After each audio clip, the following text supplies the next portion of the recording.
بسم اللہ الرحمن الرحیم۔ السلام علیکم ورحمۃ اللہ۔ محترم ناظرین، حضرت بلال حبشی رضی اللہ تعالی عنہ ان اولین لوگوں میں سے تھے جنہوں نے شروع میں ہی اسلام قبول کیا تھا، جن کو دنیا میں ہی جنت کی بشارت عطا فرما دی گئی تھی۔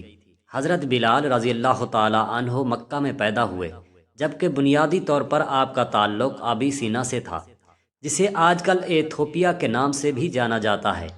آپ صلی اللہ علیہ وآلہ وسلم کے 3 برس بعد پیدا ہوئے۔ آپ کا پورا نام بلال بن ابی عباس ہے۔ ان کی والدہ کا نام روایت میں حمامہ آیا ہے۔ صحابہ اور روایات کے مطابق ان کا رنگ سیاہ تھا، قد اونچا اور کسی قدر دبلے پتلے تھے، لیکن جب صحابہ ان کی خصوصیات بتاتے تو کہتے تھے کہ وہ صادق القلب تھے، ایک ایسے انسان جنہوں نے سب کچھ محنت اور جد و جہد سے حاصل کیا، اور یہ سب اللہ تعالیٰ اور اس کے رسول صلی اللہ علیہ وسلم کے ساتھ محبت کا نتیجہ تھا۔ آپ صلی اللہ علیہ وسلم کی جانب سے حضرت بلال کو 2 لقب یا 2 خدمات عطا ہوئی، ایک الخازن یعنی خزانچی، دوسرا مؤذن یعنی اذان دینے والا۔ رسول اللہ صلی اللہ علیہ وسلم حضرت بلال رضی اللہ تعالی عنہ کا تعلق بنی جہر سے تھا۔ ان کی والدہ ایک غلام تھی جن کو امیہ بن خلف نے خریدا تھا۔ امیہ بن خلف اسلام کا سخت دشمن تھا۔ جب حضرت بلال رضی اللہ تعالی عنہ اسلام قبول کیا تو حضرت بلال رضی اللہ تعالی عنہ پر ظلم کرنا تھا۔ امیہ بن خلف کا روز کا معمول تھا، آپ کو اذیت دیتے اور لوگوں کے سامنے رسوا کرتے تھے، لیکن جنتی حضرت بلال رضی اللہ تعالی عنہ کا انتظار کرتی ہے۔ ایک مسلمان کی حیثیت سے ہم جنت کا انتظار کرتے ہیں، جبکہ خود جنت حضرت بلال رضی اللہ تعالی عنہ کا انتظار کرتی ہے۔ ایک بار فجر کی نماز کے بعد آپ صلی اللہ علیہ وسلم نے حضرت بلال رضی اللہ تعالی عنہ سے پوچھا کہ تم ایسا کیا کرتے ہو؟ کل رات میں نے جنت میں اپنے آگے تمہارے قدموں کی آواز سنی۔ حضرت بلال رضی اللہ تعالی عنہ نے جواب دیا، یا رسول اللہ صلی اللہ علیہ وسلم، آپ کا دیا ہوا درس ابھی تک یاد ہے اور اس پر میں عمل کرتا ہوں، یعنی جب بھی میرا وضو ٹوٹتا ہے میں دوبارہ وضو کر کے 2 رکعت نماز ادا کرتا ہوں۔ ایک صحابی نے ایک بار حضرت بلال رضی اللہ تعالی عنہ کو ایک حبشی عورت کا بیٹا کہہ دیا، جو حضرت بلال رضی اللہ تعالی عنہ کو گراں گزرا۔ حضرت بلال رضی اللہ تعالی عنہ نے رسول اللہ صلی اللہ علیہ وسلم کے پاس آئے، ساری بات بتائی۔ آپ صلی اللہ علیہ وسلم نے اس صحابی سے فرمایا کہ تمہارے اندر اب تک زمانہ جاہلیت کی باتیں موجود ہیں۔ آپ صلی اللہ علیہ وسلم نے فرمایا، میں جتنا ایک سفید عورت کا بیٹا ہوں اتنا ہی ایک کالی عورت حضرت حلیمہ سعدیہ کا بیٹا بھی ہوں۔ ایک صحابی ابی حقیت کی صاحبزادی جوان ہو گئی تو ان دونوں کے صاحبزادے بارگاہ رسالت صلی اللہ علیہ وسلم میں حاضر ہوئے اور آپ صلی اللہ علیہ وسلم سے اپنی بہن کی شادی کے بارے میں مشورہ چاہا۔ نبی کریم حضرت محمد مصطفیٰ صلی اللہ علیہ وسلم نے فرمایا، بلال کے بارے میں تمہارا کیا خیال ہے؟ اس پر وہ دونوں بھائی خاموش ہو گئے اور واپس چلے گئے۔ دوسری بار اسی غرض سے پھر حاضر خدمت ہوئے اور اس بار بھی نبی کریم صلی اللہ علیہ وسلم نے سیدنا بلال حبشی کا نام ہی تجویز کیا۔ پھر خاموش ہو کر وہ دونوں بھائی چلے گئے۔ جب تیسری بار بارگاہ اقدس میں حاضر ہوئے تو نبی کریم صلی اللہ علیہ وآلہ وسلم نے پھر سیدنا بلال حبشی کا نام تجویز فرمایا۔ اس بار بھی انہوں نے خاموشی اختیار کی تو نبی کریم صلی اللہ علیہ وسلم نے انہیں خاموش دیکھ کر فرمایا، تم بلال کو کیوں فراموش کرتے ہو؟ وہ اہل جنت میں سے ہے۔ نبی کریم صلی اللہ علیہ وسلم کے اس فرمان کے آگے بخوشی اس سلسلے میں سر خم کر دیا اور بے حد خوش ہوئے۔ اس طرح ابو حقیت کی صاحبزادی کی بیٹی کی شادی سیدنا بلال رضی اللہ تعالی عنہ سے ہو گئی۔ یوں سیدنا بلال حبشی کے ازدواجی زندگی کا آغاز ہوا، لیکن اپنے آقا صلی اللہ علیہ وسلم کی خدمت اور دینی معاملات میں ہرگز اسے حائل نہیں ہونے دیا۔ سیدنا بلال حبشی رضی اللہ تعالی عنہ کی زوجہ محترمہ بھی انتہائی نیک اور پرہیزگار خاتون تھی۔ آپ کی پاک باز بیوی ہمیشہ شوہر کی اطاعت اور وفا کا عملی نمونہ پیش کرتی رہی۔ عام طور پر اہم امور میں سیدنا بلال حبشی کی دلجوئی اور خوشنودی کو اپنا مقصد حیات تصور فرماتی تھی۔ اس خوشگوار زندگی میں بہت کم تلخی کے مواقع آئے۔ سیدنا بلال حبشی بھی بہت اچھے شوہر ثابت ہوئے۔ روایت کے مطابق سیدنا بلال حبشی نے اپنی زندگی میں متعدد نکاح کیے، لیکن انہوں نے کوئی جانشین یا وارث نہ چھوڑا۔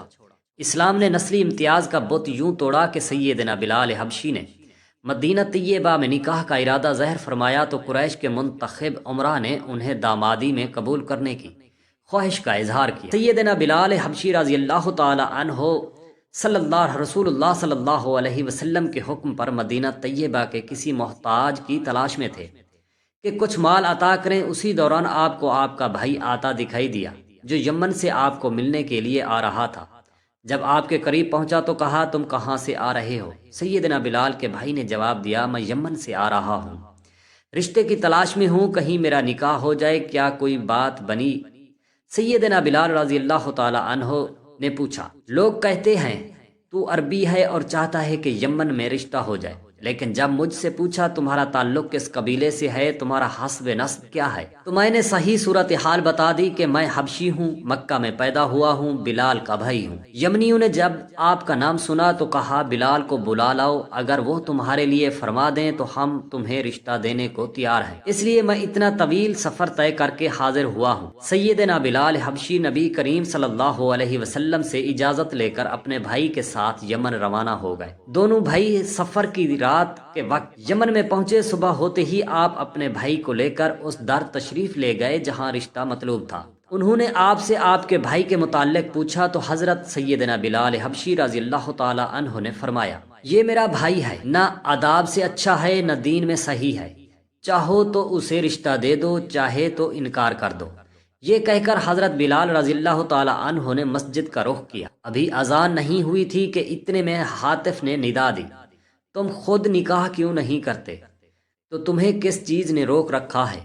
اللہ تعالیٰ نے تمہیں دنیا و دولت سے بھی نوازا ہے، اب تم آزاد ہو، جبکہ اس سے قبل تم غلام تھے۔ سیدنا بلال حبشی ہاتف غیبی پر سوچ میں پڑ گئے۔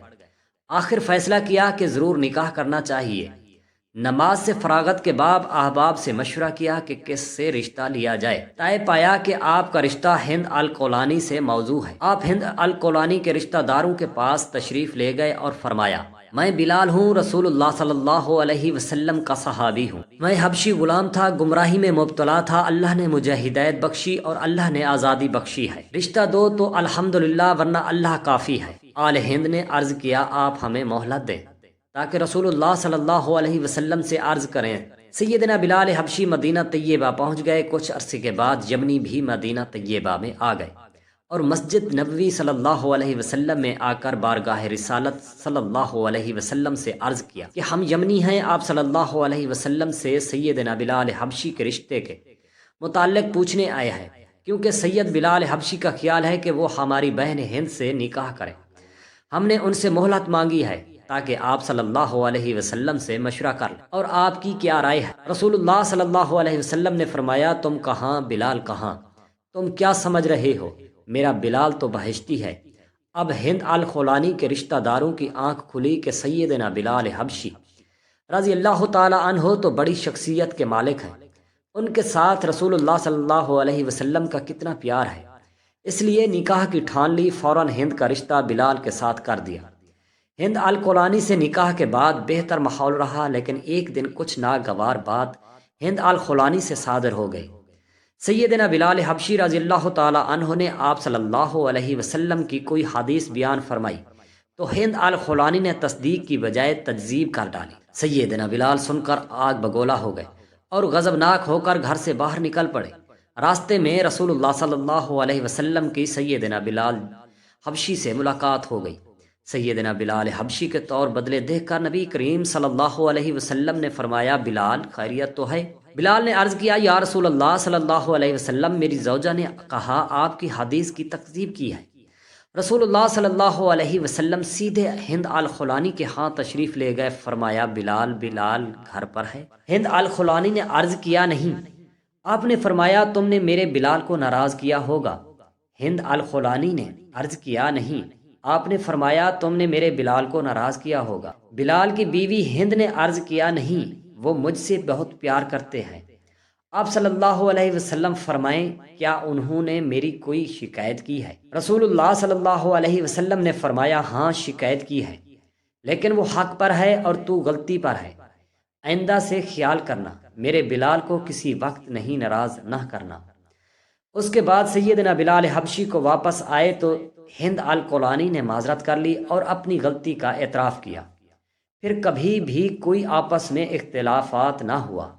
ہجرت مدینہ کے بعد سید بلال رضی اللہ تعالی عنہ اہل صفہ میں شامل ہو گئے تھے۔ اہل صفہ میں سے اگر کسی کا نکاح ہو جاتا ہے تو وہ مسجد نبوی کے چبوترے سے اپنے گھر منتقل ہو جاتا تھا۔ اسی طرح جب سیدنا بلال حبشی کا نکاح ہوا تو آپ بھی الگ رہنے لگے، مگر آقا نبی کریم صلی اللہ علیہ وسلم کی خدمت اقدس اور معمولات خدمت میں شادی کو نہ ہی بیوی کو ہرگز آپ صلی اللہ علیہ وسلم کی خدمت اقدس میں حائل نہیں ہونے دیا، اور بلال رضی اللہ تعالی عنہ ہمیشہ نبی کریم صلی اللہ علیہ وسلم کی خدمت اقدس میں رہے، اور آپ کے وصال ہونے تک آپ صلی اللہ علیہ وسلم کی اطاعت میں رہے اور اللہ تعالیٰ کے احکامات سر بلند کیے رکھا۔ اللہ تبارک و تعالی ہم سب کو ان پاک صحابیوں کے جیسے عمل کرنے کی توفیق عطا فرمائے، آمین یا رب العالمین۔ جزاک اللہ خیرا کثیرا۔